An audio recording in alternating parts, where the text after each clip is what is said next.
a little bit like a clone.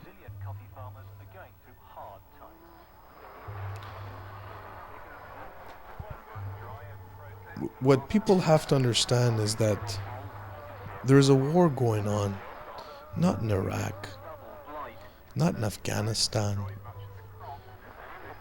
not in Indonesian, whatever over there. It's going on right here. And the war that's going on, and all over the world for that matter, the war that's going on, people say it has to do with food supply and the control of food supply, or the control of the water, or control of oxygen. It has to do with all of that. It has to do with control, period. Now, well, Bill, before I forget, look under that pile of documents and find me the page from the Franciscans. They sent us a very interesting email. The Franciscan Order are getting together to battle the sale of Canada's water. Why? Because they say, here, I'll read it, man. Pass it on over. It's in there somewhere. It's in French. SPCA, no? No, that's important too, though, man. Keep that in mind. Okay, yeah. That's .com. Au communiqué. This one over here? Yeah, that looks about right here. Pass it on over, man. Yeah, alright, now, this is from 5000 membres de la famille franciscaine du Québec. Ils se mouillent dans ce qu'il conviendra d'appeler la bataille de l'eau dans l'histoire du nouveau siècle. C'est aujourd'hui que la famille franciscaine rend disponible son manifeste. Notre sœur, l'eau, n'est pas à vendre. Now, according to this document, le départ.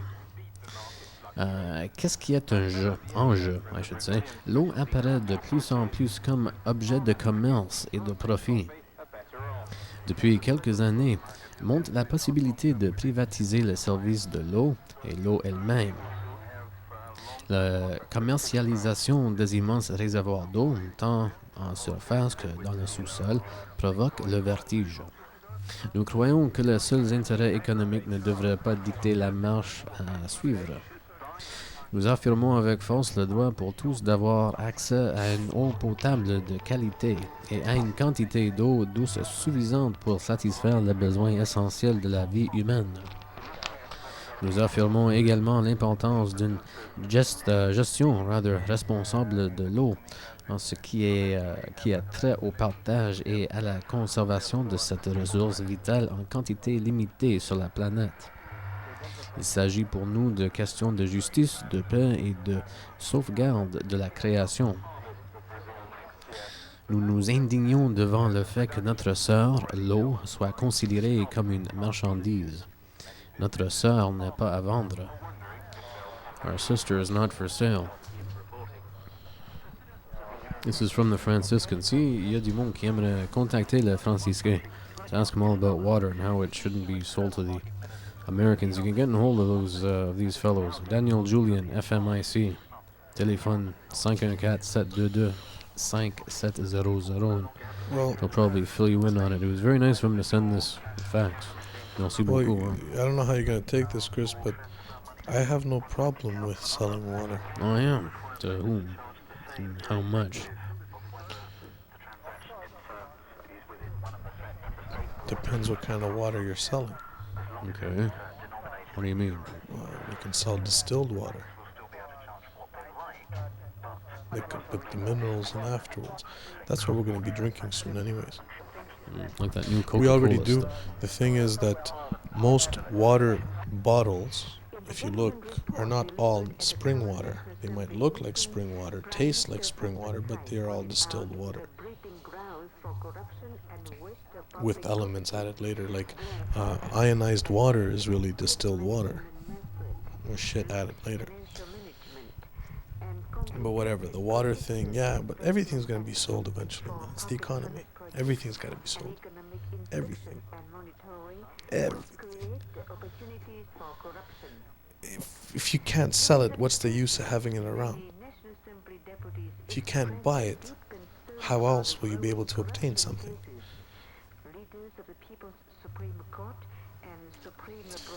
You have to understand buying and selling concept. It can easily be replaced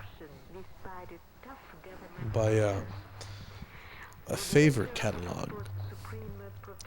But favors are not always paid back and not always called on. Therefore, makes it a useless system, because then you have to prove who owes you a favor. And if somebody owes them a favor, you can get a favor off them. Is that how it works? Not really. Makes it more of a... Anyways, long story short, money came into being a long time ago for a purpose. To facilitate politics, really.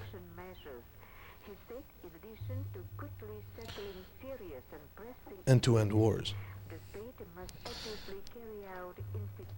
End wars. Not to start them. Today, wars are all about money. People hear war, it's money. Everything's going up. Now, the article I began with was titled "From Homemakers to Corporate Mistresses." And it's about the campaign to destroy families, arrest heterosexual development, create social dysfunction, and reduce population. Basically, reduce population is the operative term, we should say, in that whole description. Reduce population. Why would the elite want to reduce population?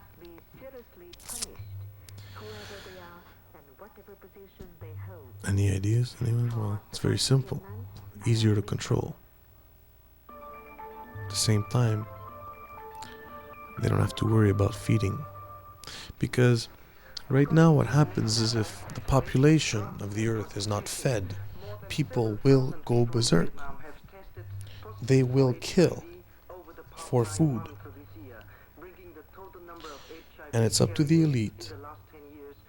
They bear the burden to feed the world, believe it or not. And they're doing a pretty good job at it. Let's not kick them, Yes, there's poverty, and yes, there's famine. But without that poverty and that famine, you here in middle-class North America would not work as hard as you work. Because you would not be scared of being in their place. Carrot and the stick, people. You go and you buy that new sofa, and you don't have to pay for 12 months. What does that mean?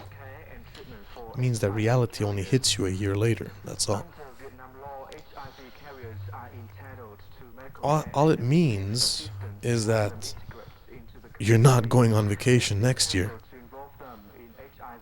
And you probably shouldn't have gone this year either. Because you're paying for that sofa, no matter what. You miss a payment, you miss the fucking sofa. It's gone.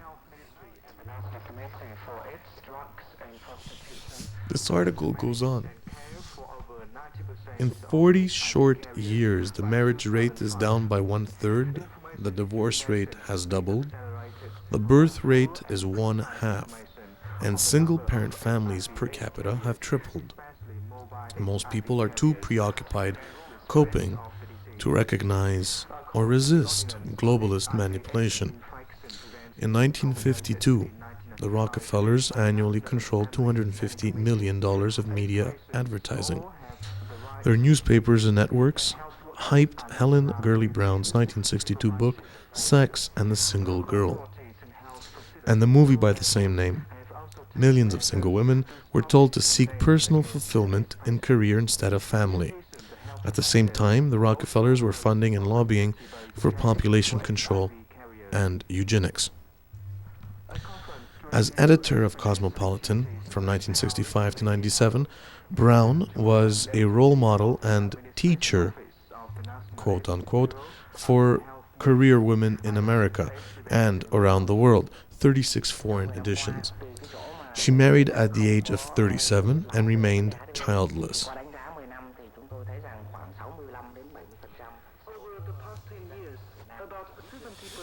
She will have no heirs. Everything she has accomplished will die with her. Nobody will remember her when she's gone, other than the people who work for the company, or the corporation, I should say, that she belonged to. She was a corporate child and a corporate mistress, thus the title. Now I get it.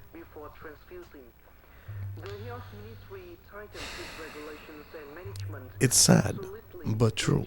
Quote, she is arguably one of the most influential women of the decade, perhaps even the century. One women's website gushes. She instructed, helped, advised, cheered for, encouraged, liberated, and promoted women, giving them new role models to emulate and new manual for the sexual revolution. Armed with a pill, she showed women how they could take advantage of their sexual destinies.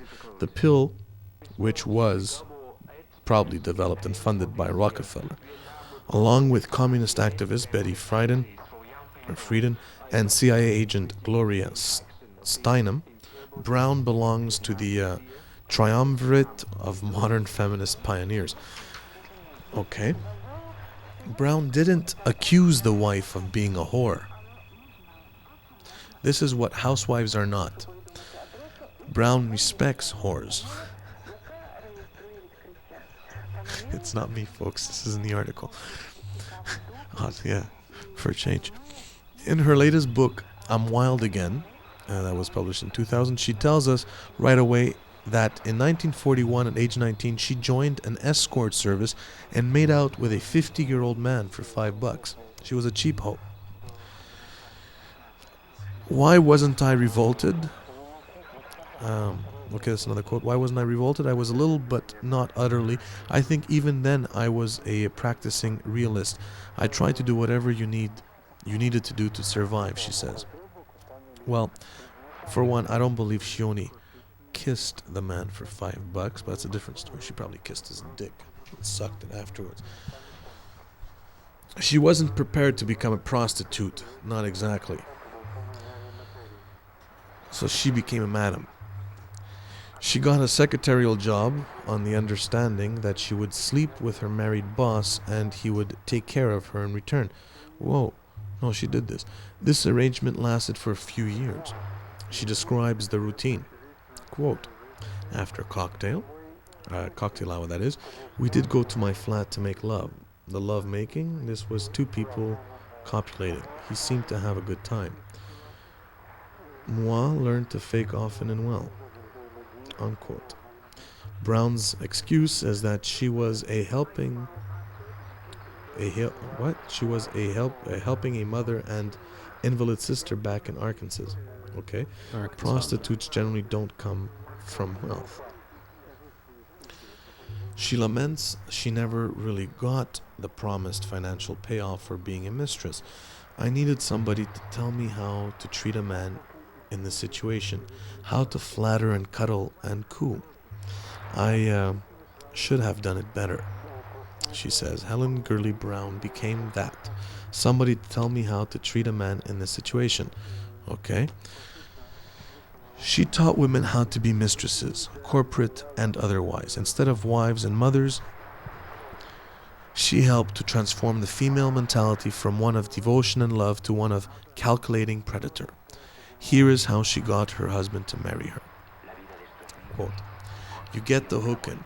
Darling, charming, delicious, sexy, you has to have sunk into him so seriously, the hook is buried so deep, he can't get it out without severe pain. Example, can't live without you. You then close in and deliver your ultimatum. I had to deliver mine twice, she says. Unquote. Scary. While Brown claims she was loyal, she thinks adultery is just fine. The man's wife is to blame if he strays. Okay, at least we got one thing in common. I agree with that one. Yeah. Sex, Brown says, is a physical feeling. It feels good. One of the best things we have, not to be subjected, that is, to a moral imperative. Suffocating a sexual urge can lead to twitches, tension, or depression. And driving off a cliff some night, okay? But like a practice madame, she says, she cautions never sleep with someone who has less money or more troubles than you. Then how the fuck are two people gonna get together if they're always judging who has more money or more troubles than the other? Just trying to figure that particular point out can destroy first contact. Imagine the two first questions you would probably ask somebody is, how's life and how much money you got? Or probably the other way around, anyways. I go on. Office romances and even sleeping with the boss is just fine, as long as you're discreet. She tells her readers to make the boss look good. Let him take credit for their work, and don't complain about putting in extra hours, even if it's on your knees. Feminism, it seems, has stolen wives and mothers from families and put them to work for corporations. Instead of following husbands who love them until death do thee part, women now obey bosses who pay for and fire them in a downturn. In Brown's view, if a loving husband provides for a devoted wife, she is a parasite. But if she is a corporate slave or mistress, then she is independent and liberated. I don't see how that makes sense. But coming from a whore that basically can't even come out and tell the truth about what she actually did for $5 means she's a liar. So to me, the whore part doesn't count anymore. This lady was paid to do what she did. Family versus feminism, the battle line of the New World Order. The global controllers need to destroy the family to control the individual. When people do not belong to family, they need to belong to something else, which the corporate state will supply. It has taken me until my 50s to understand how heterosexuality works because this knowledge is suppressed. Heterosexual marriage is the union of the personal woman with the impersonal man. This basic difference is seen in the male and female reaction to sex. A man will have sex with any number of attractive women. A woman instinctively requires that his love. Her focus is personal on a specific man. Feminists seek to destroy the real realm that is of the personal represented by women. The personal is the political. They say, parroting their Rockefeller communist forebears, they force women to behave as though they were men. Feminism is a lesbian hatred and envy of women. Lesbians hate their own femininity because their father didn't love them. They project their self-hatred on all things feminine. They despise a woman's dependence on a man and her desire to bear his children. They can't be women, so they try to be men. In marriage, a woman is a man's point of contact with the personal, the world of emotion and love. A man is a woman's contact with the impersonal world of money and power. Together they complete each other and form a psychic whole. This is a wealthy environment for children, a healthy, that is, environment for children. In intimate relations, women must sacrifice power for love. Women love by self-sacrifices, or sacrifice, that is. This is based on a mother's love for a child. Because of their sacrifice, women are loved and cherished by their families. From the beginning, they must train husbands and children not to take them for granted. Who says women don't train men? But in the realms of reality and the family. Men do not love in quite the same way. They increase their power and devote their rewards to their wives and children. This is also a form of self-sacrifice, and it is what motivates men. Quite simply, women empower their husbands, who then love and protect them. As you see, feminism robs both men and women of their raison d'être. And this because a man is territorial by nature. And if he can't be territorial with his family, he will then be territorial with something else. And those who do not find a territory to rule over end up going nuts, walking into a university or a post office or wherever else and slaughter people. Rapists are condemned for what they do very harshly. Now I'm going to say something. What I'm about to say, folks, I've said before. Yeah, you have. But I wasn't the first one to say it. I was the one to continue saying it because it sounded so absurd the first time. I thought if I just kept on saying it, maybe it would make more sense. And you know what? It has. This is the way it goes. Rape is just another sexual tendency.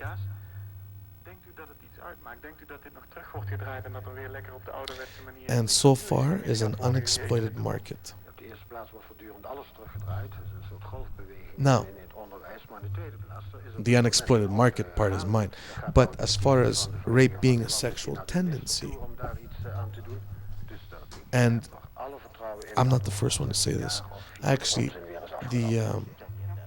God help me. Do you remember who said this first?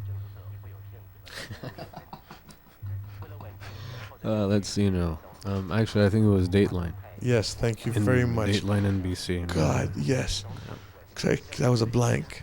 Oh, that's exactly what it was. Thank Man, God, Chris, man. That would have sounded really bad. But yes, Dateline. You can go find it somewhere on dateline.com. I was watching this, and it was, I don't remember what kind of day it was because everything went dark right after I heard this, where Dateline actually put forth the proposition of legalizing rape based on the fact that they could prove, or some doctor, I forget his name, can prove that rape is just another sexual tendency, just like being gay or hetero, bestiality. Now he went as far as making laws. Yes, legalizing rape if it's between two adults, and if one of the people, like one of the two, does not have an empowering position over the other. Think about that. The only cases in which rape would be considered as we see it now for this particular doctor that Dateline was backing, was if the person raping was in an empowering role, whether at work or wherever, or if the person getting raped was underage. I don't know. What do you think about that?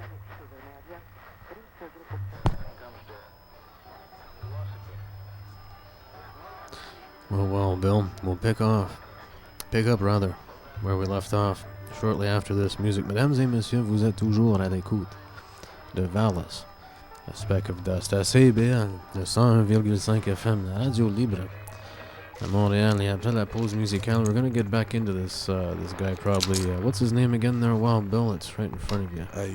Where? Save the Males. Henry Mako. Yeah, that's it. That's the he has a PhD in something. I don't know what. I honestly don't know what. You know what? I think it was English literature at University of Toronto, man. Okay. Strangely enough. Gardez vos mains sur la radio, on va être de retour presque instantanément.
Gentlemen, you can't fight in here. This is the war room.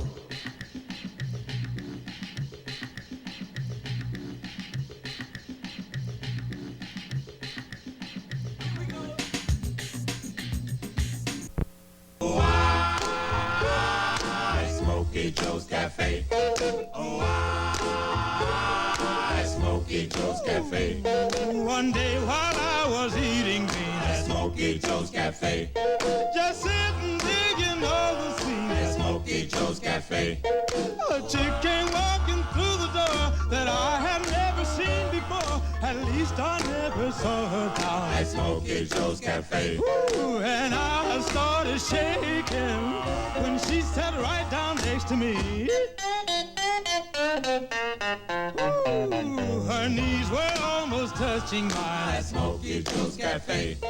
Her chill was running down my spine at Smokey Joe's Cafe. Oh, I could smell a sweet perfume. She smiled at me, my heart went boom. Then everybody in the room at Smokey Joe's Cafe, they said, man, be careful. That chick belongs to Smokey Joe.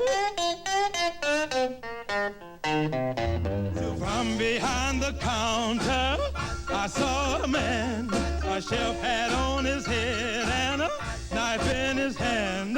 He grabbed me by my collar and began to shout. You better eat up all your beans and bar and clear right on out. Yes, I know I'll never eat again at Smokey Joe's Cafe, and so we'll never meet again at Smokey Joe's Cafe.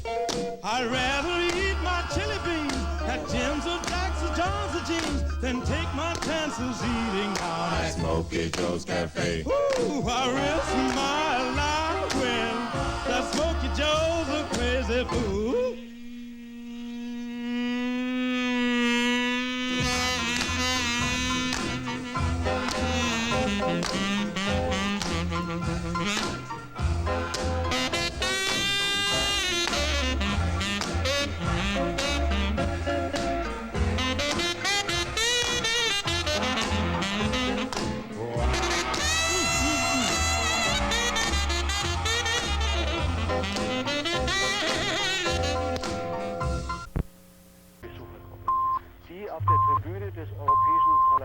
Pour communiquer avec l'Église de VALIS ou pour envoyer vos dons par chèque ou mandat poste, faites le www.cibl.cam.org ou par la poste CIBL aux soins de l'Église de VALIS, 1691 boulevard Pineuf, Montréal, Québec, H1V 2C3. Merci.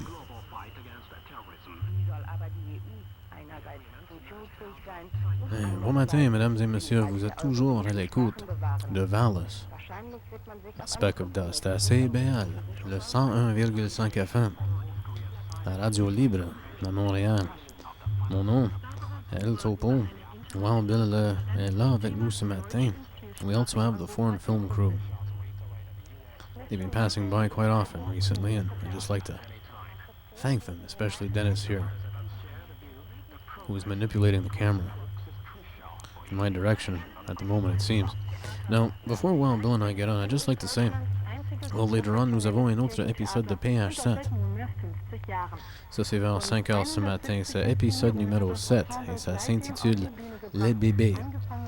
And just underneath, in notation, Serge Monast, qui était à PH7 la semaine passée. I hope you will probably repeat it at some point because it was extraordinary, really. Fœtus, avortement, mutilation, radioactivité et lacté de dents. Babies. He keeps up to date, of course, Malcuban of PH7, with all this cloning business. Ça, c'est vers 5 heures ce matin, and of course, until then, we have all the news that's fit to print. En incluant quelque chose qui était aux nouvelles. This isn't, avant-garde news or anything. This was on CFCF. But I found it on the internet somewhere else. Ghost ship packed with rotten fish found at sea. This is from Reuters. Canberra, Australia. Australian police said on Tuesday they were baffled by the discovery of a ghost ship full of rotting fish, but no crew or life rafts, drifting off the remote northwest coast of Australia. The 65-foot high-aim 6, registered in Taiwan and flying an Indonesian flag, was intercepted and boarded by the Australian Navy last week about 185 miles west of the fishing port of Broome, after it was spotted drifting aimlessly. A massive search in the area has turned up no survivors, life rafts or clues, but the presence of up to 3 tons of rotting mackerel and tuna in the hold has convinced police the boat was used by fishermen, not people smugglers, which is popular nowadays. There weren't any indications on board that anything untoward, in fact, had happened. The conditions on board were quite good, a spokeswoman for the Australian Federal Police in Perth told Reuters. She said the long-line fishing boat, which would have a crew of around 12, appeared well-equipped and seaworthy. The weather in the area has been calm for weeks. Police have launched an international investigation in a bid to track down the owners or crew of the boat. The only factor we have to work with at the moment is the fact that it is Taiwanese-owned. So we'll be going to the owners to try to learn a little bit more about the crew and a little bit more about the history of the vessel's passage to this point, the police spokeswoman said. Another Mary Celeste. I don't know why this one struck me. In fact, perhaps it's because it's I don't know how this one fits into the puzzle well, but perhaps you can illuminate me on this point. I don't know where this article fits into this puzzle that's been fit together over the past 7 years. Rotting fish. An empty boat. Rotting fish. Rotting fish. Maybe they were trying to feed the seagulls.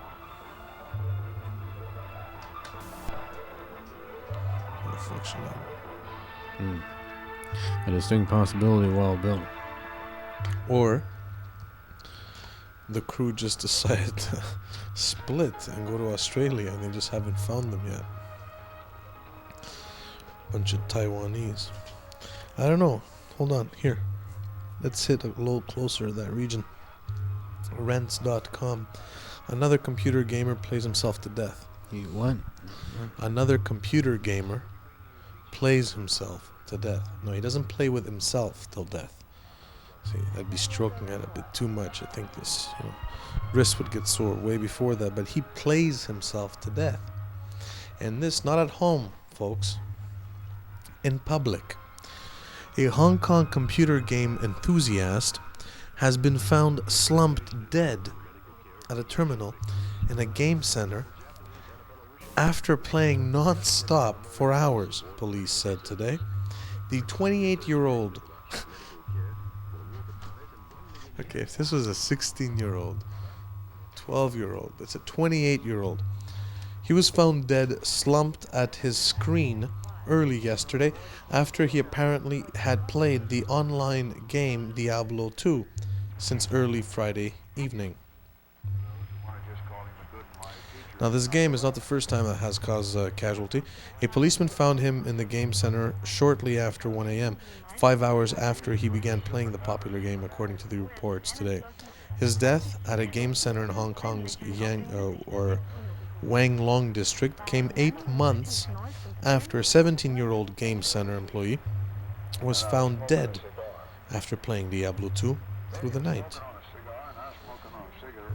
Warnings were posted in the cyber cafes around Hong Kong advising customers not to spend too long playing games uninterrupted after the death of the teenager last May.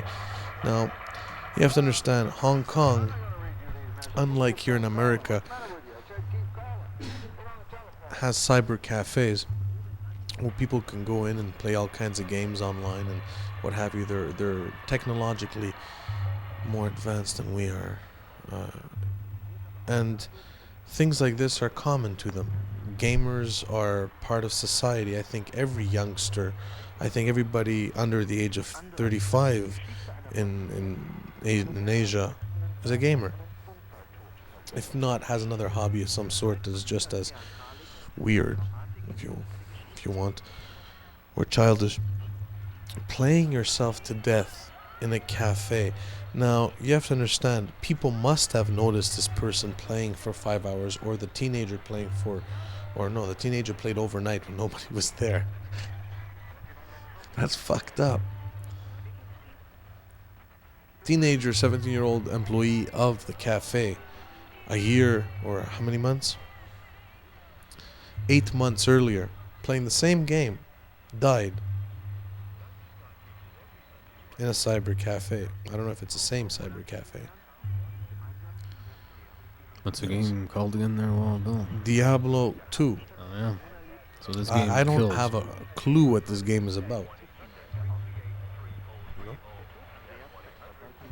The foreign They film died crew. of playing the game. It kills them, right? Well, You play the what's up? game too long, it kills you. You play the game uninterrupted too long, and it probably gives you a heart attack or whatever. It kills you. It's straight out of fucking sci-fi, man. This is cybernetics going crazy.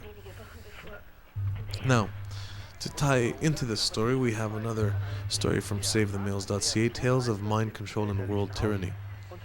In an article entitled Why Hiroshima Was Bombed, William Jones makes a convincing case that Japan was ready to surrender before the US dropped 2 nuclear bombs, killing over 300,000 people. Jones argues that in reality the bombs were dropped to alter the world's mental state. The power of this new weapon had to be demonstrated in a devastating manner to convince all nations to accept the straitjacket of world government, he writes. Mind control works by subjecting the victim to intense trauma, sexual abuse, electroshock, the torture of murder or others, which causes the mind to disassociate and splinter into multiple alter personalities. These are individually programmed to perform specific tasks. War in general, and atrocities like Hiroshima in particular, are traumatic events on a global scale. Humanity was brutalized. In a state of disassociation, humanity was programmed to fear nuclear annihilation, the Cold War. I lived through the Cold War, some of you probably have also, and to accept huge military expenditures and the United Nations. Now, similarly, the same cabal staged the attack on the World Trade Center in order to create maximum trauma.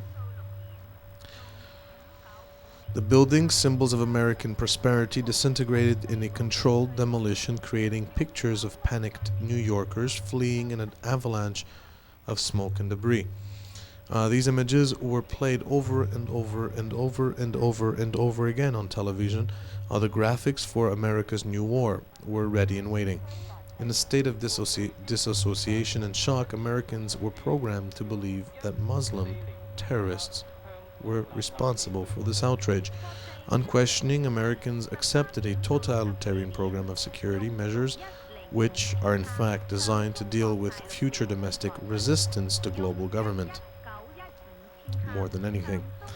Have there been any other terror attacks in 15 months? No. Americans docilely accepted huge military expenditures in wars aimed at robbing largely defenseless countries of their resources. My whole generation was subject to a mind control program, says the author.